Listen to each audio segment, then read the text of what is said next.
Hello and welcome to this edition of The Hub on CGTN. I'm Wang Guan in Shanghai. Our guest today is Mr. Djoomart Otorbaev, the former Prime Minister of Kyrgyzstan.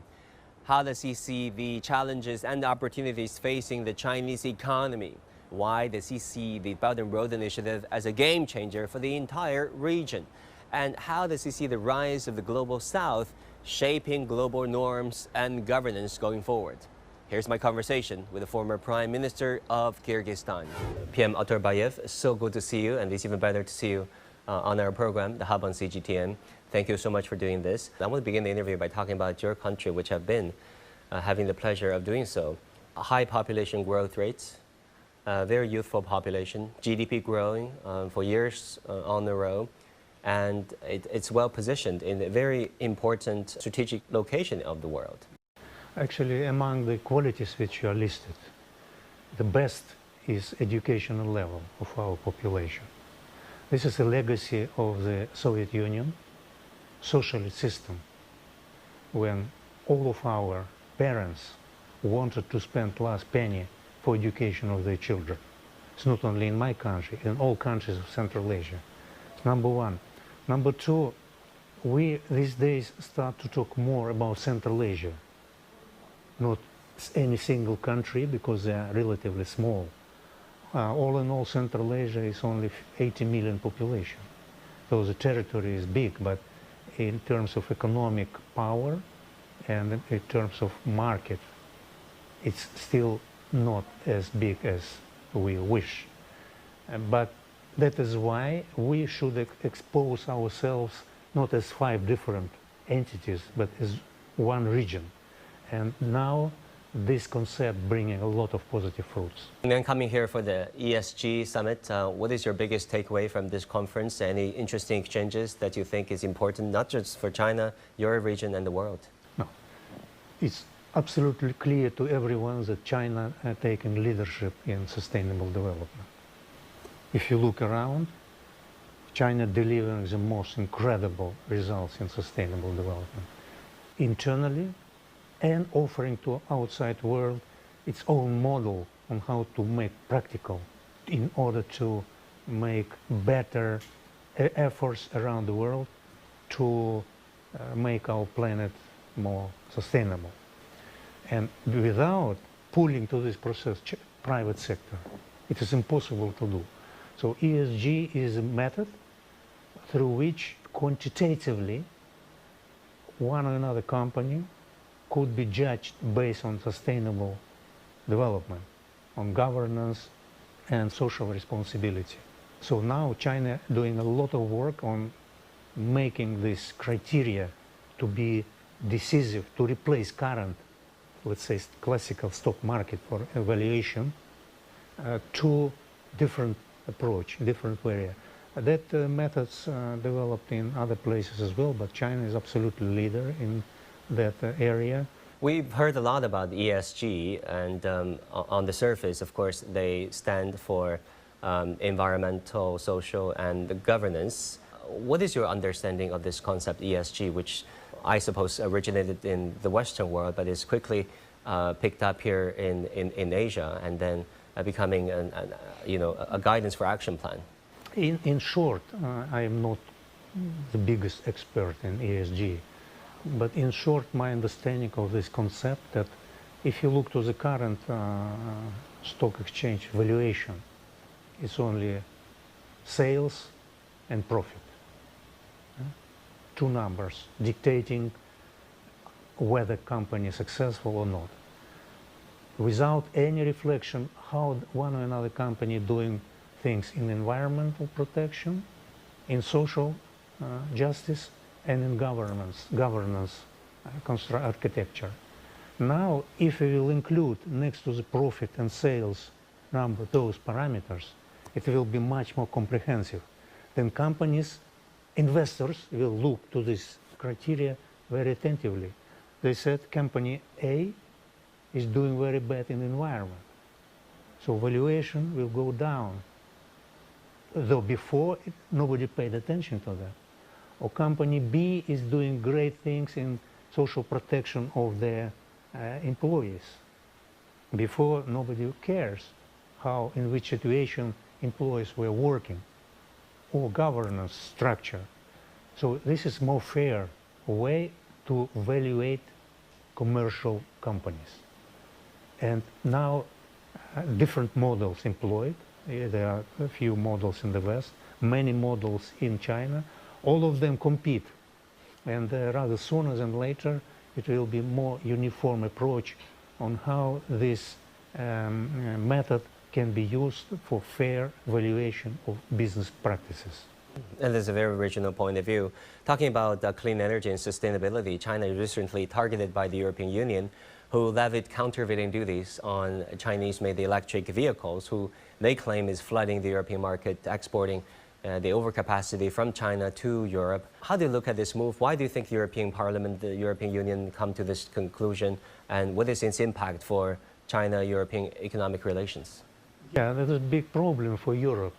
They're following the steps of US to put different type of restrictions for Chinese export with artificial subject like, subsidies or capacity, whatever.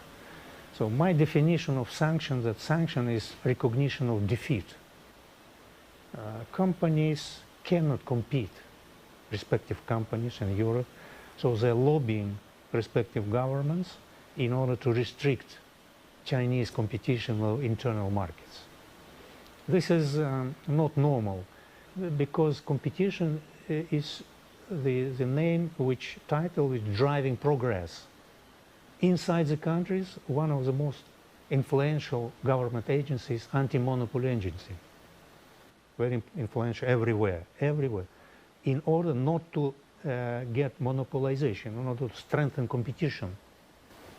But surprisingly, some countries said no competition in a planet for different reasons.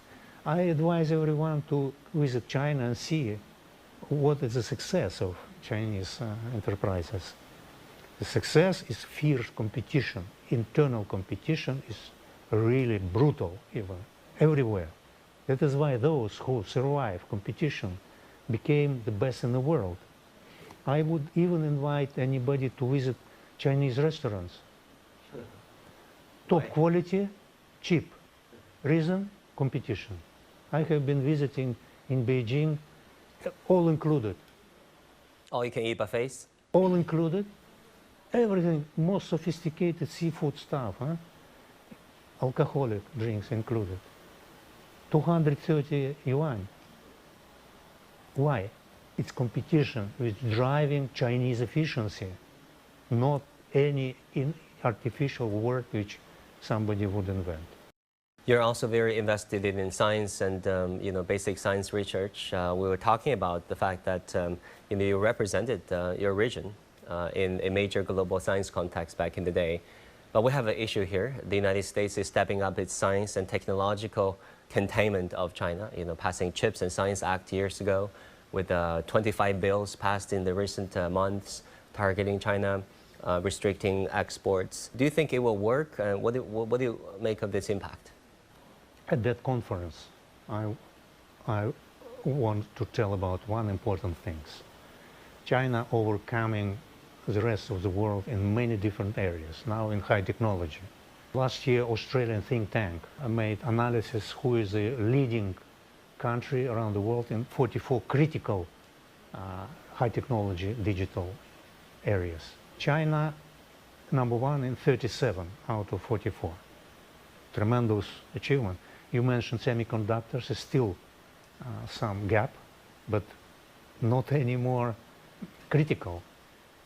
Just last 2 weeks, Chinese company which produce lithography equipment for making chips, putting to the Chinese National Agency the patent, which will be produce 3 nanometers chips. The same as the leader of the world, Dutch company ASML. So it's very little left for China to reach the top level in other 7 industries still, where it's number 2. But China is still lagging behind in basics research and development.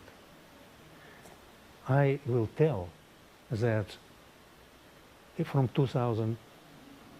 the year 2000 up to now, US scientists received something like 150 Nobel Prizes. Physics, medicine, chemistry, out of which 40% are foreign scientists, went to US to make research. From 2000 to now, Chinese have one Nobel Prize winner. So if you want to be a leader in new world, the basic research and development, discoveries, publications in top magazines in science, fundamental and basic science, must be done. China should pay attention to basic research and development in the universities, Academy of Sciences, to at least to try to match this. Number two, to get here foreign talents. Yeah. In Shanghai, Huawei opened new campus. They wanted to get foreigners there, to work there. In order to attract foreigners, they opened 100 restaurants for foreigners to communicate, socialize, like they do in Silicon Valley. Very smart, very smart. English language, foreign Chinese scientists, researchers, communicating, exchanging ideas, top idea. Private sector show what kind of mobilization Chinese nation should have in order to get top standards in basic research and development. I want to talk about China and Chinese economy, Mr. PM, because apparently there has been some difficulties as China emerges from COVID. We're dealing with a slower growth rate, and the stock market is recently picking up, but apparently the property market is under stress, local government debt issues. How do you look at the Chinese economic difficulties right now and its future?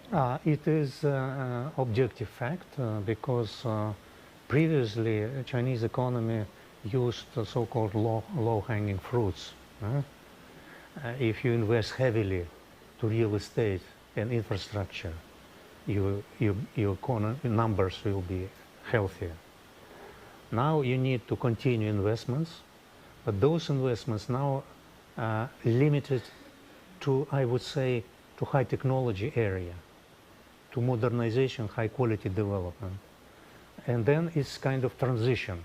So it's not anymore, you cannot forever invest in real estate. Yeah. So it should be transition to high technology, to digital economy. Only then China could overcome so-called middle income trap. Middle income trap is definition when GDP of one or another country will reach $12,000, $13,000, $14,000 per capita, which China is now, when most of the countries around the world, 80%, stop stagnating. Look to Latin America, typical example. The reason is that they don't have any more cheap labor to produce consumer goods or cheap electronics. And they were unable to transfer to high technology area when you don't need cheap labor. Your labor is already expensive.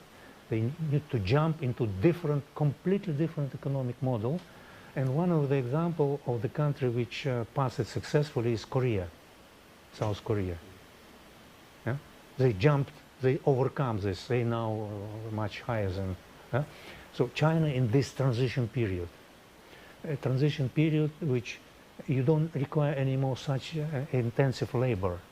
You don't need factories anymore. Your factories which produce electrical vehicles, there is no people. There's only robots delivering. So this is another element when you need to create jobs, more jobs. In high tech, you need less jobs to do the same result. It must be done, but it's double. It's growth and jobs creation, two things. I say that you overcoming this transition to digital economy, to high tech, is clear. Its growth in that industry is something like 10-15%, with a drop in real estate around 10-12%. So it's kind of compensating each other. But another piece of advice which I could give for employment especially is development of services sector. Servicing, tourism, for example, entertainment, something which will be increasing the consumption of the public. And it's those services sectors, they bring in a lot of jobs. You need a lot of people who could be in that sector in comparison, for instance, with industries. Yeah? So, because industries became humanless. Highly mechanized, Yes, you know, yes. even AI generated, AI Exactly. powered. In cotton fields, you don't have any more workers. Everything done by combines, driverless, no persons Yeah. sitting, with AI and drones. Yeah. You know, agriculture, even agriculture became industry without people. That's where I want to ask you next, Mr. PM, about AI. There has been so much application of AI, you know, generative AI, ChatGPT, Wenxin Yiyan here, what we use for the Chinese versions. Its application in education, medicine, some exciting advancement for humans to live better lives. But also there have been worries and discussions about its potential risks, the legal risks, how to provide enough and sufficient legal framework, its ethical considerations. You know, you can just make a fake video, deep fake. What is the most exciting advancement when it comes to AI and its potential as you see it? And also, what kind of mindset or framework should we adopt as we enhance regulation of AI? AI, I'm not expert in AI, but it's in a very impressive growing curve. It's penetrating to all parts of life of human beings, a lot of fears, a lot of speculations that it could bring to some problems. I just wanted to tell you one example. While working here in the exhibition in ESG conference, we've seen the stand of Weibo, Yeah. of Sina, Mm-hmm. and they showing how many cases they found in fake news, in provocations, in bad practices. Yes. And now we heard the story of Mr. Durov, head of Telegram, which is in France, which keeping him in order to saying that his network is not providing security services with early warnings. And it's kind of balance. Is it censorship? Or is it security monitoring? There's kind of sensitive border between these two things. It should not be two extremes. It should not be, so it should be freedom of expression from one hand side, but those people with bad intentions should be stopped. The same kind of dilemma everybody will see with artificial intelligence, even in more sophisticated level. It should be regulation somehow, because our AI should not bring harm to people, to societies, to nations, to the world. It can. There are some people with some bad ideas to use AI to make their own, for their own benefits or whatever reasons they have. So this is what's happening. What I know that some governments trying to introduce regulations in that area, which is the right thing to do.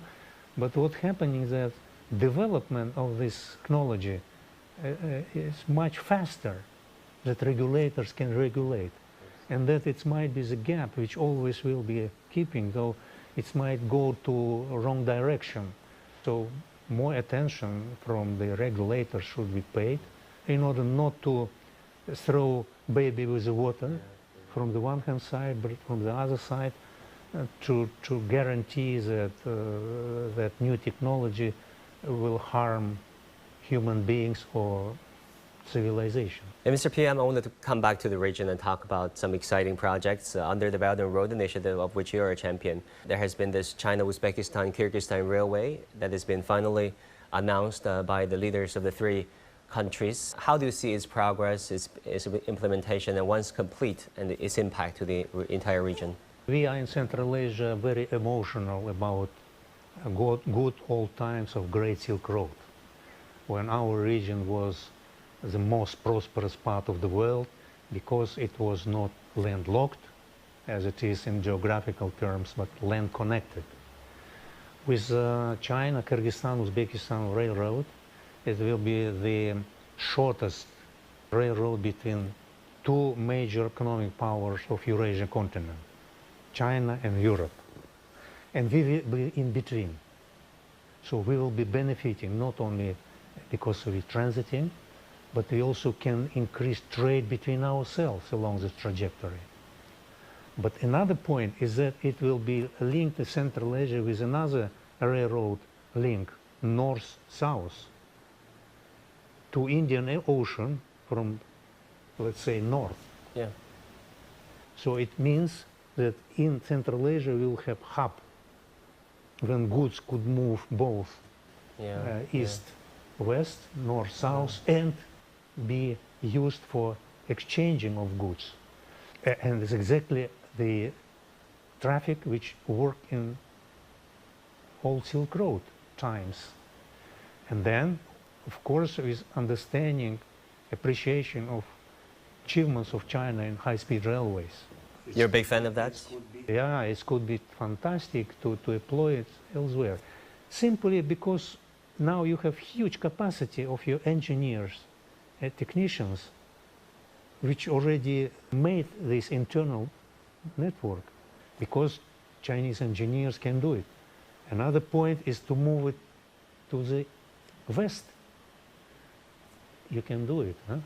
And we will be happy to be part of this process because if Central Asia will connect countries and we can be able to trade with all around those routes, it will benefit us because our problem is landlocked. When you landlocked, it's very difficult to make competitive trade. I think the third party, Uzbekistan, is a double landlocked country, right? Exactly. There's only two such countries in the world. Exactly. I think it's Luxembourg, Uzbekistan. Double landlocked. Yes. Kyrgyzstan, your country is landlocked. Yes, because we are bordering China. So 10 years on, despite the negative press, I guess people in Central Asia can speak for themselves, think for themselves about the utility or the potential utility of the Belt and Road Initiative, which is, mostly positive. Would you say that's the case? Yeah, but Central Asia now, I think that receiving a lot of attention from all outside the world, I would say. There are established formats like 5+1, when five are presidents of our country and one is another country, yes. like we have in China, with China, yes. Russia, United States, European Union, Germany, Korea, Japan, UK, and other countries. So it's attracting a lot of attention. We became visible to outside world, which is a good thing. And we wanted to benefit out of win-win cooperation with all our partners. So for countries like Kyrgyzstan, I think it would be fair to say, right, you're naturally rejecting bloc confrontations and, great power rivalry. In your book, you called it the Great Game. I guess you're referring to China-US rivalry, but not just. A term Great Game appeared from 19th century when Russian Empire collided with British Empire in Central Asia. They divided Central Asia.